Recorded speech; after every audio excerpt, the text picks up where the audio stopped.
welcome to this week's Loop of the Week.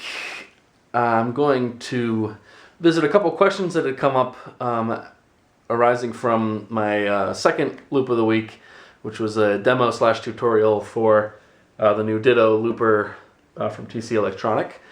If you want to watch that video, it covers some more of the basic functions of the Ditto and just goes over what the pedal can do. If you want to check out that video, click that link right here. Go ahead and click that.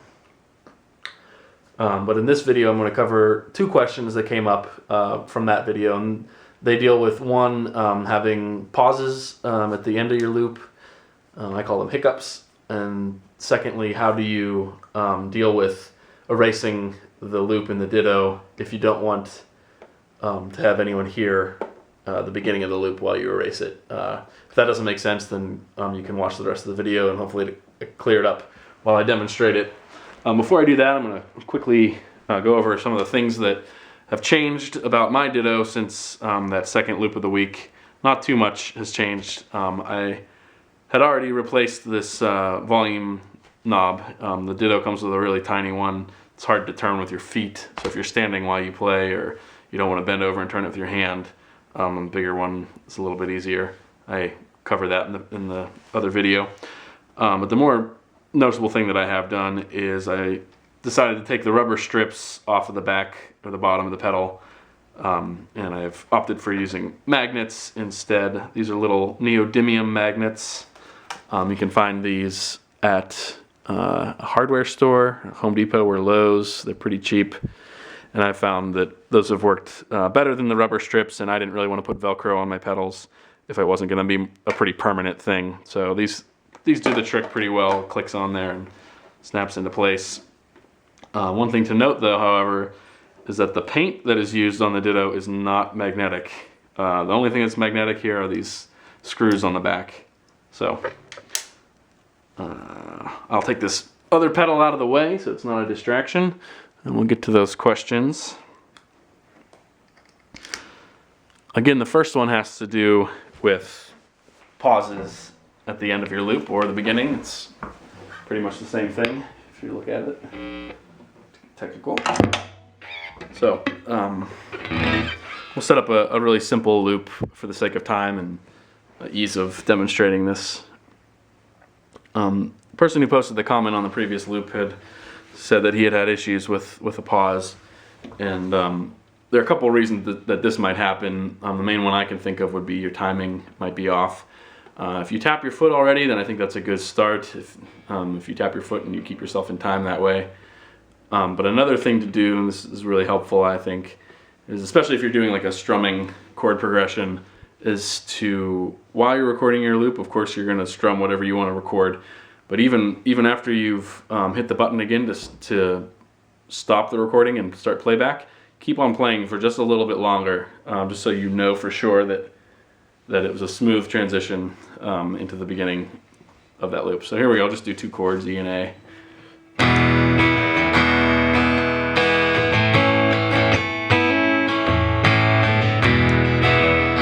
So I kept on playing for a little bit longer after it was done. And we have a pretty smooth transition back to the beginning.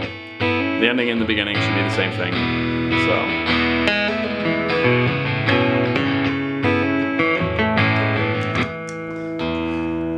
So that's pretty simple. There are the two ways I can think of that you would have a hiccup is if you don't play all the way through to the end of your loop, and this would not be because of timing, but more because you stopped too early in your guitar playing or whatever instrument you're playing, and then you kept your foot going longer, which, you know, the full length of the loop. So I'll demonstrate that.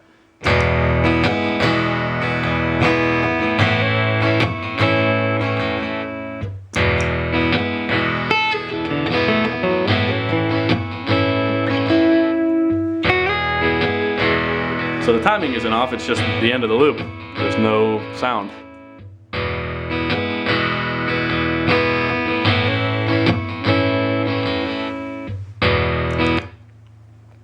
Which is why playing through the loop is helpful. And another way to have a hiccup at the end of your loop is because your timing is off.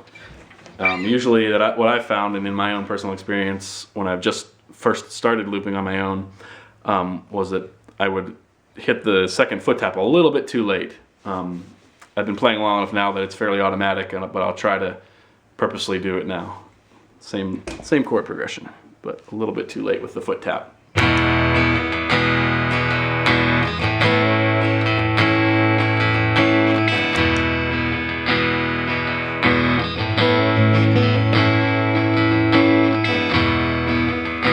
That one was just a hair late. I wanted to make the difference a little bit more noticeable. Do it again.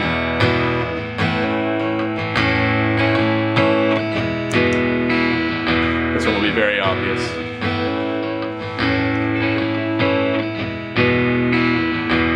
And this is just a matter of practicing and getting your timing down and getting a feel for the your foot on the pedal and the time that it takes to hit it. So hopefully that makes sense. If you haven't been playing with a looper for very long, keep at it. Practice does make it a lot better. Now the second question is specifically about the Ditto Looper, and I'll spend a little more time on this one. The person who commented on my loop, loop number 2, video number 2 on Loop of the Week, had expressed concern or distaste in the fact that once you've recorded a loop, he felt that you might have to play back part of the loop to erase it. This is not necessarily the case. There are a number of ways, 4 of which I'll go over, 4 of which I can think of, to erase your loop, only one of which really makes you play back a noticeable portion of the loop. So this is what he was doing. He would record his loop like normal. Let's do another one for the sake of diversity.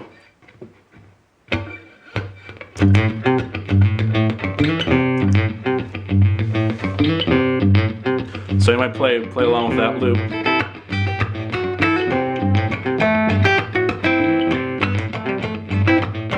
Then you might be done, and you tap twice to stop it. So then now we've stopped the loop. It's flashing green. That means that the loop is still stored in the pedal. But he stopped it, but he actually wants to erase it. And once it's stopped, if you want to erase it, you have to hold down the pedal. But when you hold down the pedal, it plays back the loop until it realizes, oh, you're holding down this pedal and you want to erase it. So you'll hear it for a little bit more than a second. Now I've erased it. So that's the first way to erase your loop. And this is not desirable in my opinion, especially if you're playing in front of people, because then they hear the loop and you might actually still be trying to play another portion of the song. So it might not even go along with it. So that's one way to do it. Another way to erase the loop is to turn the volume down before you delete it. So now I've got to re-record that loop.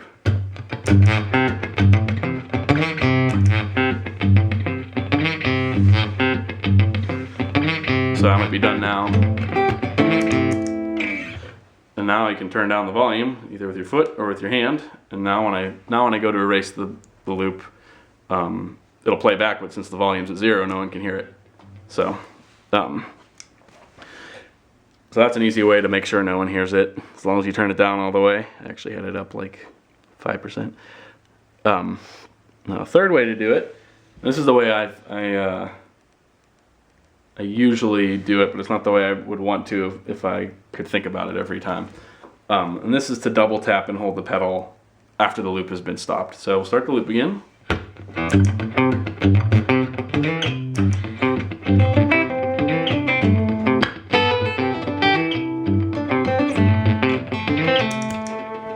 So it's stopped. It's still stored in there, and but the loop is stopped. Now, if you double tap, this is seen as a stop to the pedal. So it's already stopped. So now the first tap of that double tap will tell it to play. Hopefully this makes sense. That first tap will tell it to play, but then the second tap will tell it to stop. And if you hold that second tap, that will tell it to erase. So in this scenario, the pedal will play a very small portion of the loop, but that's only dependent upon how fast you can tap your foot. So here we'll do it now, and you can listen. So in that method, you only hear a very small portion of the first note of the loop, and it's limited to how quickly you can tap your foot twice. But this fourth method is the ideal method. To me, it's ideal because no one has to hear anything extra, but it also requires the most concentration or planning. In this method, you double tap and then hold, but while the loop is still playing. If you know ahead of time that this is going to be the final playback of your loop, then you can end it like you normally would, which would be to double tap. But instead of releasing your foot after that double tap, you hold your foot down, same as in the previous option. So you double tap, hold on that second tap. This way you stop your loop when you intend to stop it, and then you also erase it. The pedal's now clear and you can lay down another loop, or if it's the end of your song, you don't have to worry about erasing the loop so that you can start another song that has a loop in it. So let's try that method.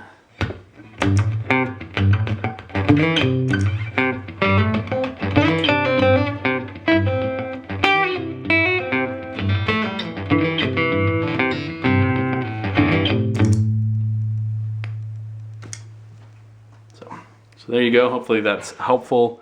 If you have other questions, I will gladly visit those in another loop of the week. Feel free to comment here or in that original tutorial page or tutorial video. Thanks again for watching.